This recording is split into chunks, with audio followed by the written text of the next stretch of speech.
The bright glare of studio lights flooded the CNN political panel set. Former Trump advisor Kellyanne Conway sat with her usual composed and confident posture. But something unusual was happening this time. Instead of interrupting or redirecting the conversation, Conway was quietly nodding, as Congresswoman Jasmine Crockett calmly laid out her case on proposed voting rights legislation. "I have to admit," Conway began, her voice carrying the familiar controlled tone that had defended so many controversial policies in the past. "Even though we strongly disagree on the details, I respect how Congresswoman Crockett presents her points. It's refreshing to hear someone who understands legal precedent instead of simply repeating talking points." The CNN anchor hesitated for a moment, clearly caught off guard by this rare display of bipartisan respect. What happened in the following minute didn't just leave the host speechless. It demonstrated how genuine expertise and reasoned argument can bridge even the deepest political divisions in America. Crockett's poised response to this unexpected compliment would later be shared millions of times online, proving that in a polarized nation, mutual respect can be revolutionary. If you enjoy seeing political rivals find common ground through thoughtful debate, don't forget to like this video and subscribe to the channel. Now, let's take a closer look at how this remarkable exchange unfolded before their viral moment on live TV. Both women had taken very different journeys to political influence. At 43, Jasmine Crockett represents Texas's 30th congressional district, covering parts of Dallas and nearby communities. Before entering Congress, she built a strong legal career as a civil rights attorney and public defender. A graduate of the University of Houston Law Center, Crockett dedicated years to fighting for criminal justice reform. Since taking office in 2023, she has earned a reputation as one of the most effective and clear-speaking lawmakers in Washington. Unlike many politicians who rely on emotional rhetoric or catchy slogans, Crockett is known for her methodical, fact-based communication. During committee hearings, her sharp questioning often exposes contradictions others overlook. Her legal background isn't just a credential, it shapes how she tackles complex policy challenges. Kellyanne Conway, on the other hand, built her career as one of the Republican Party's most skilled communicators. As the first woman to manage a winning presidential campaign, she helped Donald Trump secure his 2016 victory with sharp messaging and unshakable loyalty. Her ability to redirect tough questions became legendary in political circles, earning her both praise and criticism. Now 57, Conway has survived countless tough interviews, and her talent for reframing debates made her a regular presence on political talk shows. Even after leaving the White House, she remains a powerful conservative voice, frequently appearing on television to support Republican policies and challenge Democratic ideas. On paper, these two women seem to represent opposite ends of America's political spectrum. Conway, the seasoned GOP strategist known for political spin, and Crockett, the rising Democratic star who relies on legal analysis and evidence. Their communication styles could not have been more different. The CNN special that brought them together was expected to be yet another example of partisan conflict. The topic, a proposed federal voting rights bill, had already sparked heated arguments across the country. Most viewers likely tuned in anticipating the usual script, rehearsed talking points, interruptions, and verbal sparring. Producers even paired Conway and Crockett, hoping for fiery exchanges that would boost ratings. Conway was well known for controlling interviews with strategic pivots, while Crockett had built a reputation for firmly challenging misinformation. The stage was set for another example of America's growing political gridlock. Yet, what made this moment stand out wasn't just the substance of the discussion, it was how rare it had become to see political opponents show basic professional respect. For older viewers who remembered when debates were passionate but civil, the exchange stirred deep feelings of nostalgia and hope. Have you noticed how uncommon genuine respect has become in modern politics? Let us know in the comments whether you think the country can return to more meaningful debates based on substance rather than sound bites. As the segment began, the CNN studio buzzed with anticipation. Host Michael Torres introduced the topic with practiced seriousness. Tonight, We're discussing the Freedom to Vote Act. Democrats argue it protects voting rights, while Republicans warn it represents federal overreach. Joining us are former presidential counselor Kellyanne Conway and Democratic Congresswoman Jasmine Crockett of Texas. A camera swept across the stage, showing both women seated at a curved desk, papers and tablets neatly arranged in front of them. Conway wore a bold crimson blazer, while Crockett was dressed in navy, a visual reminder of America's political divide. Torres opened with Conway. Ms. Conway, Republicans have strongly opposed this legislation. Can you explain why your party believes it would be harmful? Conway immediately nodded and launched into her polished argument. Thank you, Michael. This bill is essentially a federal takeover of elections traditionally managed by states. It would override important safeguards designed to protect voter integrity? Torres interjected with a fact check, but the bill actually strengthens security by requiring paper ballots. Conway, unfazed, continued, if I could finish. Michael, what Democrats call barriers are actually common-sense measures that most Americans support, like voter ID requirements. This law would eliminate those protections and risk exposing our elections to potential fraud. The camera briefly caught Crockett's reaction, not an eye roll or a dismissive smirk, but focused note-taking, a sign that she was genuinely listening and preparing a thoughtful response. This moment of professionalism would later go viral on social media as an example of how political conversations should look. Torres turned to her next. Congresswoman Crockett, your response? Crockett straightened her posture and began her rebuttal in a noticeably different style. Instead of relying on emotional appeals about voter suppression, she spoke calmly and methodically. I'd like to address Ms. Conway's points one by one, because they're important issues that deserve a serious discussion. Crockett opened a neatly organized folder filled with documents and placed one in front of her. First, she said, on the question of state authority over elections, Article 1. Section 4 of the U.S. Constitution clearly states that Congress has the power to regulate federal elections. This isn't a new power being created by this bill. It's part of the original constitutional framework. She held up a printed copy of the clause for the audience to see, a visual moment that would later spread widely across social media. Second, Crockett continued, flipping to another section. Let's talk about election security. This legislation doesn't weaken security, it strengthens it. For example, Section 3203 requires risk-limiting audits and the use of paper ballots, creating a reliable paper trail. These are measures that election security experts from both parties have long supported. As she spoke, Conway's expression shifted slightly. She had likely expected partisan rhetoric, not a fact-based presentation supported by documentation. When Torres tried to interrupt with a question about Republican concerns, Crockett politely asked to finish her explanation. Third, on voter ID, she said, turning another page. The bill does not eliminate identification requirements. Section 1903 establishes a national standard while allowing multiple forms of ID, including non-photo options, to accommodate religious groups and individuals who face challenges obtaining government-issued photo identification. The camera cut to Conway, who was now taking notes, a notable change from the usual debate dynamic, where opponents wait for their turn rather than actively listening. Sensing the conversation's unusual tone, Torres turned back to Conway. Ms. Conway, how do you respond to the Congresswoman's points? At this moment, viewers expected Conway to revert to her trademark pivoting tactics, changing the topic, attacking Democrats broadly, or reframing the question. Instead, she surprised everyone. I appreciate that Congresswoman Crockett brought specific parts of the bill into the discussion, Conway said. That's far more productive than the general talking points we usually hear. She paused, glancing at her notes. I still worry about federal overreach, but her point about Section 1903 is interesting. Many Republicans might support broader ID options as long as they remain secure. The mood in the studio shifted. For the first time, both women were genuinely engaging with each other's arguments rather than simply performing for their political bases.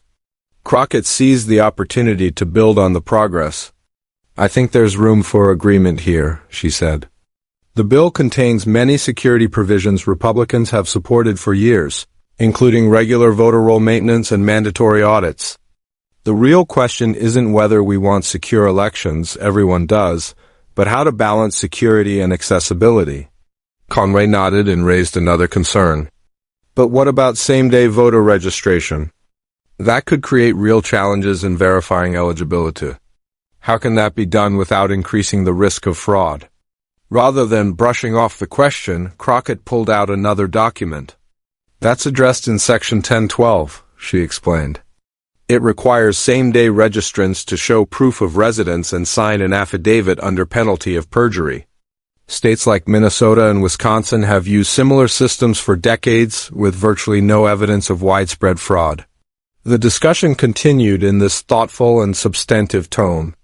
Crockett repeatedly cited specific legal provisions and precedents, while Conway asked increasingly detailed questions instead of falling back on partisan talking points. Viewers watching from home were witnessing something rare. A real debate where opponents directly addressed each other's strongest arguments instead of attacking straw men or dodging the issues, recognizing the quality of the conversation. Torres largely stepped back and allowed the two women to continue. As the segment reached its midpoint, Conway made a remark that would soon go viral. "I have to say, while we clearly disagree on policy, I appreciate how Congresswoman Crockett presents her case," she admitted. "It's refreshing to hear someone who understands legal precedents instead of just repeating slogans." The studio fell silent. In today's hyper-partisan environment, such open respect across the aisle was astonishingly rare. The camera showed Torres's stunned expression. This was not the fiery clash CNN producers had expected. Crockett's response to Conway's compliment would become the defining moment of the night. The clip would be viewed millions of times online, studied in journalism classrooms, and discussed in political strategy meetings. Crockett paused for a moment, clearly reflecting on Conway's words. Then, instead of simply accepting the compliment or using it to score points, she responded with sincerity. "Thank you, Ms. Conway," she said calmly. "I want to recognize something too. Although we approach issues from very different perspectives, I've always respected your strategic abilities. Many people underestimate the depth of knowledge and skill required to communicate complex policy to the public effectively." Her tone was measured and genuine. "I believe Americans deserve more conversations like this, where we passionately disagree on ideas but still acknowledge each other's expertise. We need to engage with substance, not caricatures of one another." Something shifted in Conway's typically guarded demeanor.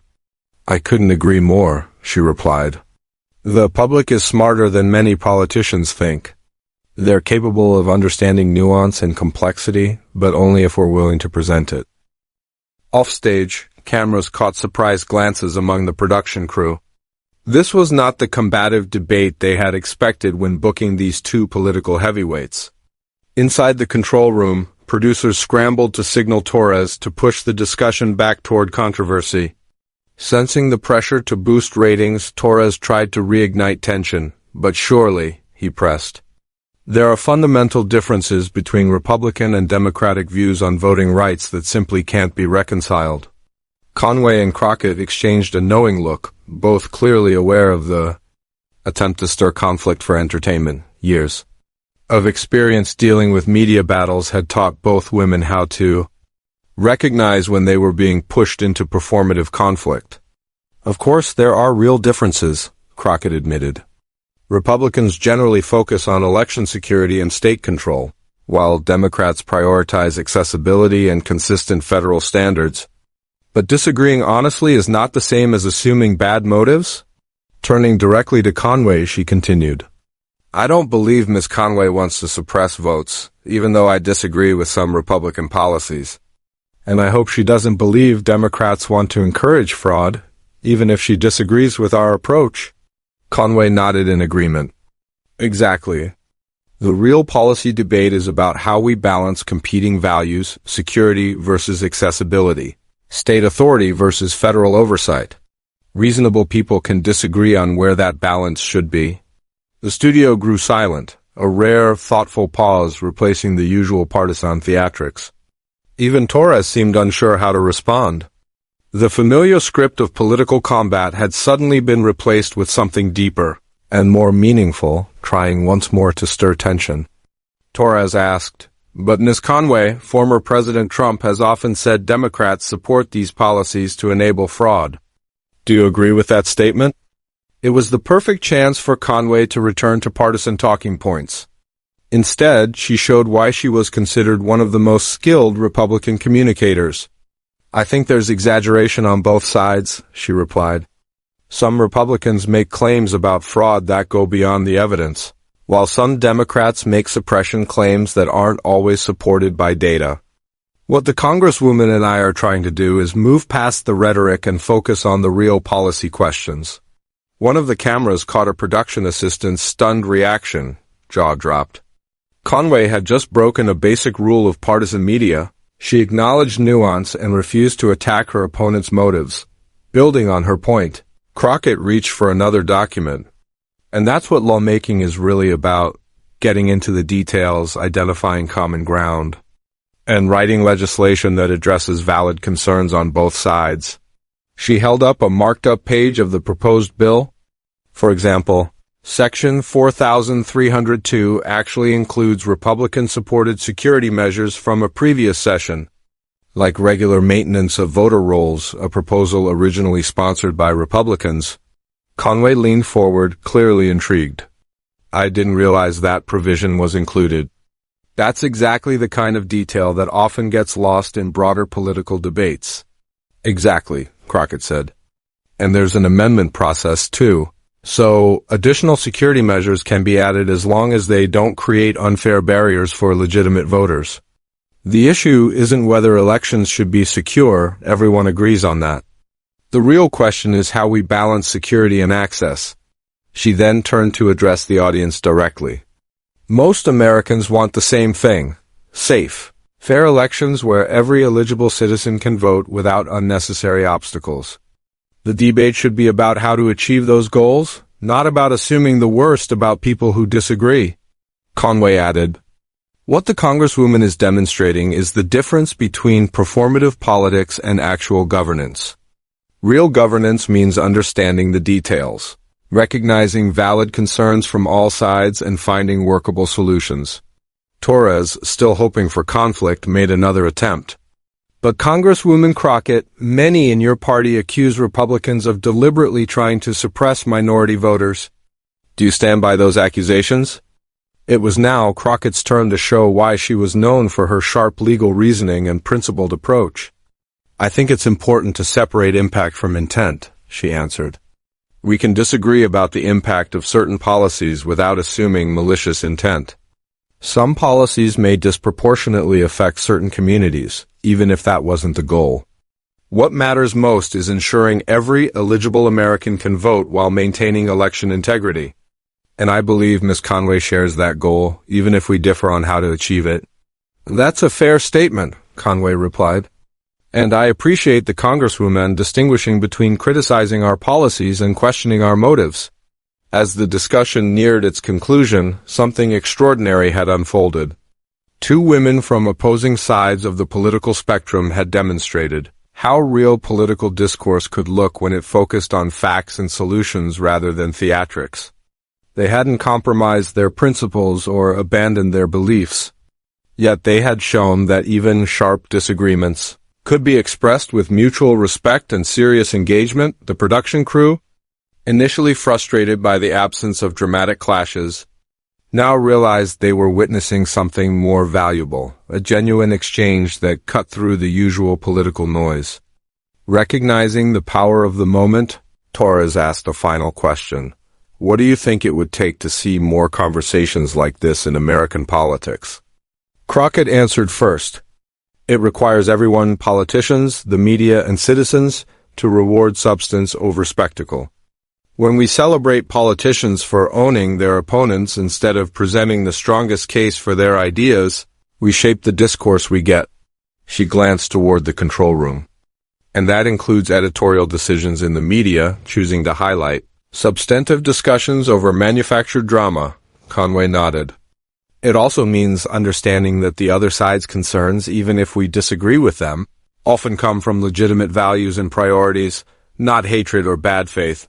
Democracy depends on assuming our opponents are wrong, not evil. Torres, clearly moved by what had just unfolded, closed the segment with rare sincerity. I think we've just witnessed something exceptional, something truly valuable in today's political climate. As the televised segment wrapped up, the host thanked both guests for their thoughtful and civil exchange. Almost immediately, social media platforms lit up with clips from the discussion, especially highlighting Congresswoman Crockett's composed response to Conway's praise. Within just a few hours, the exchange became the most talked-about political moment of the week, trending across platforms and sparking conversations among people of all political leanings backstage in the green room. The two continued their discussion away from the cameras. They exchanged contact information and even explored the idea of appearing together at a public forum on election policy, proving that their respectful tone on air wasn't staged for the audience. What made the moment impactful wasn't a sudden shift in ideology. Neither woman had changed her policy positions, but rather the rare display of how people can strongly disagree on issues while maintaining mutual respect and basing their arguments on evidence. The response to the Conway-Crockett exchange was swift and far-reaching. Clips went viral within hours, and hashtags like #RespectfulPolitics and #Conway-Crockett exchange trended nationwide. Commentators from both sides of the political spectrum took notice. Conservative voices, who typically criticize Democratic figures, praised Crockett's calm and fact-based approach. Lavra Ingraham dedicated a segment to analyzing her communication style, saying that although she opposed Crockett's policies, the Congresswoman's evidence-driven reasoning deserved recognition. On the other side, progressive commentators who often dismissed Conway applauded her decision to focus on policy details. Instead of repeating partisan talking points, even some critics were surprised. Sean Hannity, who initially criticized Conway for not being more aggressive against Democrats, faced backlash from viewers. Comments on Fox News' website reflected a rare sentiment. For once, we saw a real debate, and this is how political conversations used to be before everything got so toxic. Major news outlets quickly joined the conversation. The Washington Post published a front-page feature titled, "When Political. Opponents Actually Listen, the Conway-Crockett Model," while the New York Times ran an editorial called, "What American Political Discourse Could Be." Fox News questioned whether this was the return of substantive debate, and MSNBC aired a special on finding common ground in divided times.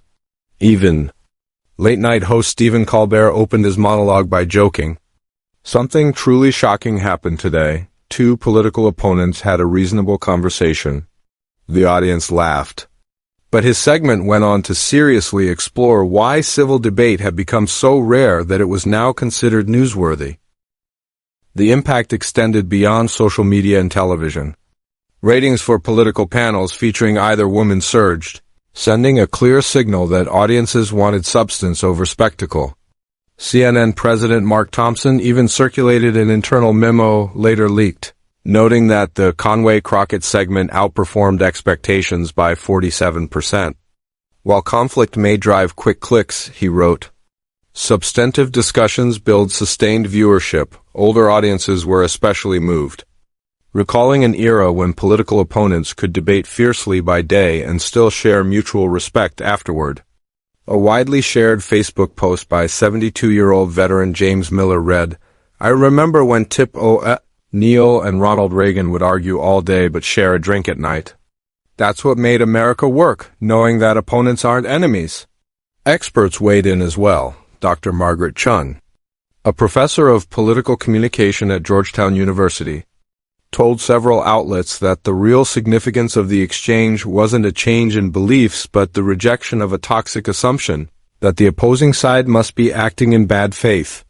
Her essay in The Atlantic, "The Lost Art of Democratic Debate," became the publication's most read article of the year. Underscoring public hunger for a more constructive style of politics, political strategists from both parties began dissecting the exchange as a model for effective communication. Republican strategist David Williams observed that Crockett showed how to remain firm in one's beliefs while still respecting opposing concerns. His consulting firm even launched a new candidate training program called Substantive Persuasion, using footage from the debate to teach communication techniques.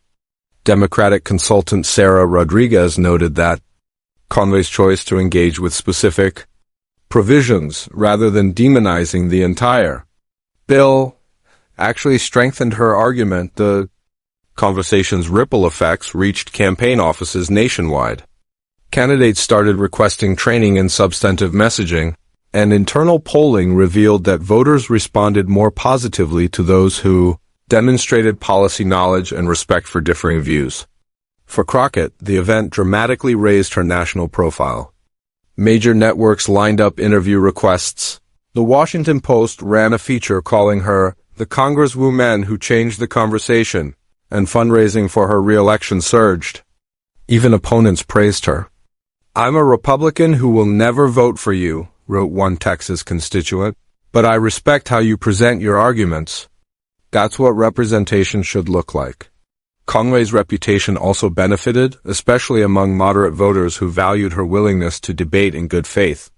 Universities and corporate boards contacted her about advisory roles, impressed by her ability to communicate complex ideas clearly. 2 weeks later, she published an op-ed in the Wall Street Journal titled "Beyond the Soundbite: What Political Communication Could Be," reflecting on her decades of experience and the lessons learned from that transformative conversation. Too often, political debates reduce complex issues into oversimplified soundbites that villainize opponents instead of addressing their strongest arguments. While this approach might score quick wins in the short term, it steadily weakens the foundation of democratic conversation. Conway's op-ed, where she argued this point, received unexpected praise from across the political spectrum.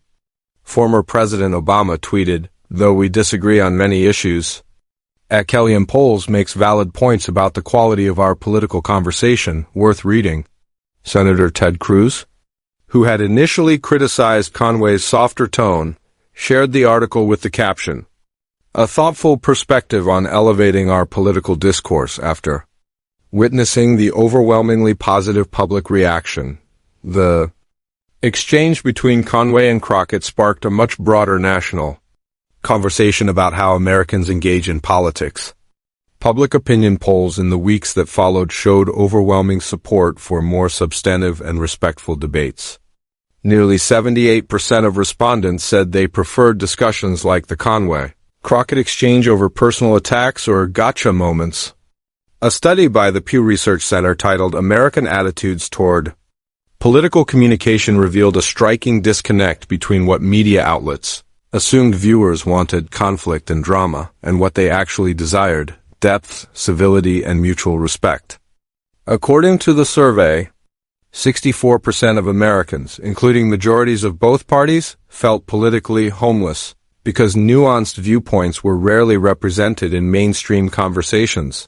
3 weeks later, Conway and Crockett reunited for a joint interview on 60 Minutes, focused on the future of political communication. Their interaction remained polite but authentic, as they continued to highlight their policy differences without resorting to hostility. During the interview, they announced a new collaborative project, a series of bipartisan town halls called Common Ground, designed to model civil debate on divisive issues. The first event, centered on election security and voting rights, sold out within hours. Universities across the country invited them to host future events, viewing them as valuable learning opportunities for students studying government and policy. "What I think resonated with people," Crockett explained during the interview, "is that our exchange reflected how most Americans discuss politics at home. People have real disagreements, sometimes serious ones, but they don't assume their neighbors or family members are evil just because they vote differently," Conway agreed, adding, "Politics has become overly performative. Too often, it's about showing loyalty to your side instead of persuading anyone or solving real problems." What the Congresswoman and I demonstrated is that you can advocate strongly without demonizing those who disagree. The conversation concluded with a question.